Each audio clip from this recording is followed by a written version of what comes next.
Going live. Okay, a little bit of chatter here to make sure the intro doesn't get cut. Well, there's no intro, but the beginning doesn't get cut off like one of the previous videos. Where they missed seeing which guitar I was holding. Okay, so this box is much bigger than the other box, so it's a little more cumbersome. I used the same thumbnail, so hopefully that won't throw too many people off. I noticed also that my last 10 videos, the numbering has been off, so I went back and changed the numbers, but I'm not changing all the thumbnails. So now the numbers on the thumbnails won't match the numbers of the videos, but only the people who watch this will notice that or care or won't care, and here I am talking about it anyway. So this is an unboxing, except that in the classic style, I've pretty much already tried them on. Because I got these a while ago and wasn't going to do a video about them because I had the other pair, but I think these were the pair I might have gotten first on a discount, so I don't know if this is a discontinued color because the other ones came in a smaller box, so they probably discontinued this massive box, which it's kind of a re-unboxing for me because they've been in the closet for a while.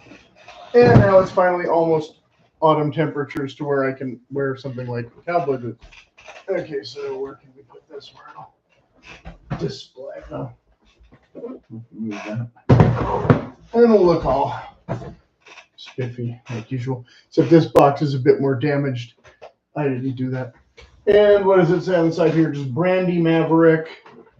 And I had to go up half a size on these, same as the others. So we've got a bunch of extra tissue paper here that we don't usually see, and then we've got the typical black tissue paper underneath. Nothing up my sleeve, it's just a box. You're not missing out on anything too essential here. So here's one boot. And here's another boot. And I heard the little card, yes. Thursday products are handcrafted in small batches using only the highest quality materials. Natural color and texture variation will occur. This is what makes the materials we use and the products we design both distinct and beautiful. So this pair, like I said, I probably want to wear with my more autumny stuff than the dark brown. So I'll get this box out of the way and get these boots into circulation so I can finally give an actual product review. So here's just some cardboard bits to hold the boots. The kind of thing I put in the garage in case it might come in handy someday and then never does. Okay. Or a shed if I could keep things in the shed dry. That would be lovely. Okay. So what we have here, got all the plastic bags, and caution, do not let your children play on train tracks and all that kind of. This bag is not a toy. So boot number left, we have quite a bit of the more contrast stitching visible than the darker color. As you can see, it's not just a flat tan or beige or whatever. It's kind of more of a reddish brown than a tan. Anyway, I didn't know how to kind of classify that to make it sound different than the other thing, but words like Maverick and Brandy will pull up Top Gun movies and alcohol beverages, right? More than an Old English will pull up saddles and, is that an aftershave or something? I'm not really sure.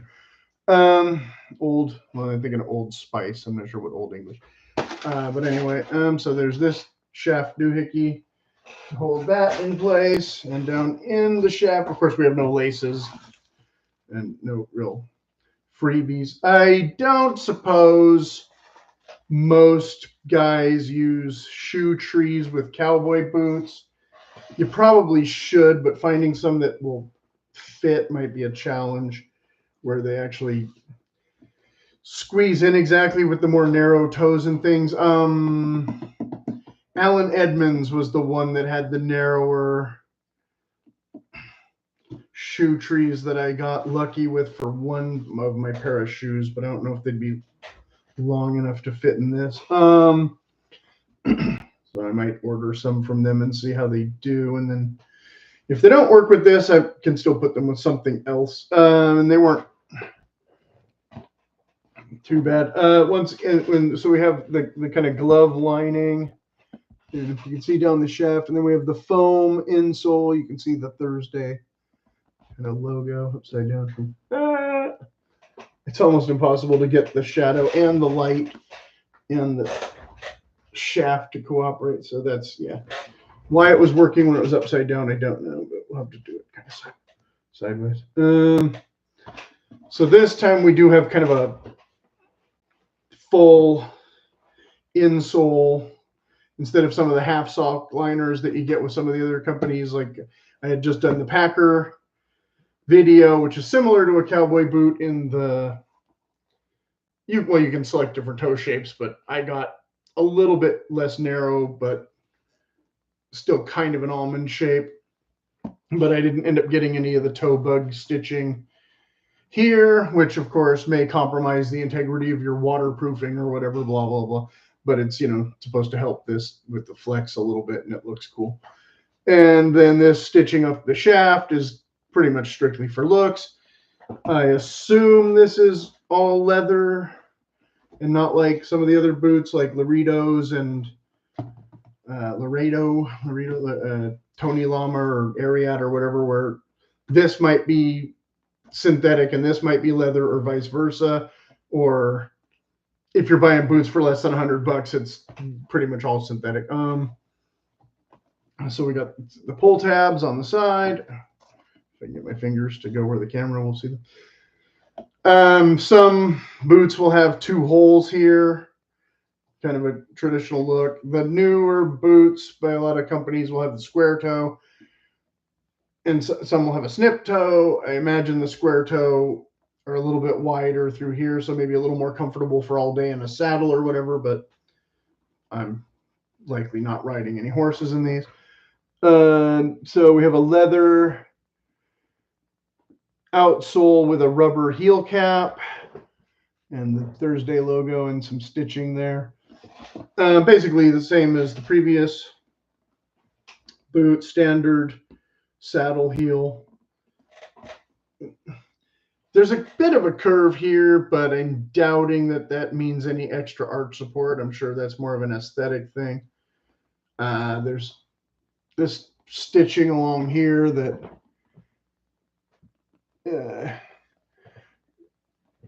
looks like it connects your layers of your outsole kind of together. I don't think it does anything with this so much, except that they can peel away this second layer without having to remove the welting. But I wouldn't say this was a Goodyear welt. It's not going to go all the way around. Similar principle though. And then of course you've got your, basically what your split panel shaft instead of like a one panel kind of thing. Split panel down here in the vamp or whatever. I don't know if that's all decorative or not. From the inside, there's definitely a seam where the lining is pieced in, but on the outer, I don't know if that's kind of the same thing as your mock toe, where it's kind of a fake stitch detail, as opposed to like this, where you're attaching two actual different pieces together. I don't know if this is two actual different pieces or not. There's no seam in the back though, so same as the front. So if there is going to be seams, at least one of these side seams is probably a real seam. So maybe both, maybe one. Don't know. So that's Mr. Left boot. Mr. Right boot. Another bag that's very similar to the previous bag. Another cardboard doohickey that's very similar to the previous doohickey. More paper that is also very similar to the previous paper. So once again, we'll try this challenge of the logo. There we go. Almost. There you go. You can just kind of make it out. And see the details of the basic. I didn't bring in the other boot to contrast the color because I figure I'll do that later when I've worn a pair for a while, that kind of thing, and show how they age and how they distress and if they look, you know, still cool after so many months, or if they, you know, disintegrate in some weird manner. You know, hard to say. But yeah, like I said, you don't expect a ton of kind of flex from this kind of boot. It takes a while. And you're not really getting, you know, you have all this leather, but you're not really getting any ankle support or anything. You're kind of being held together by what's here. Basically, I mean, this style of boot is meant for, you know, your foot to come out if you're being dragged by a horse, so you don't end up like the guy in Seabiscuit. You know, it was a different horse that dragged him, but, you know, if you saw the movie. You know, jockeys don't wear this style of boot exactly, so they, you know, can have that problem. But of course, like I said, won't be wearing these to ride horses much in. I don't know how this will do on a dance floor. This slick surface much better for the wood, the polished wood surface to glide, whereas this might stick and grab. If you have rubber here, you're definitely not dancing, or you're not Fred Astaire anyway in your roper boots, or your whatever you want to call them, rodeo style. So what else do we need to cover? I mean, cowboy boots are about as basic of a boot as you can get. There's, you know, this part and this part, right? And then the heel. So, you know, like I said, standard kind of heel, not anything super crazy high. They look higher than they are when you're wearing them. So people think, oh, you know, but they're not high heels shoes. They're, you know, this drop is only about so far, and this comes down flat. So it, like I said, it looks like you're standing higher than you actually kind of are ish. But all day walking in them can still be less comfortable than other shoes because you are wearing kind of a high heel ish, and you're typically not getting a ton of running shoe cushion in here. Although these will have, again, the foam instead of a leather insole, so they'll be a little more cushiony, but they'll wear out faster. Weigh the odds. They're also like, what were these, like $230 or something? They're not the cheapest cowboy boots on the market, but they're not far up in range. So I guess that's about it. If you have any comment or questions, I should say, you can put them in the comments, and we'll see how it goes.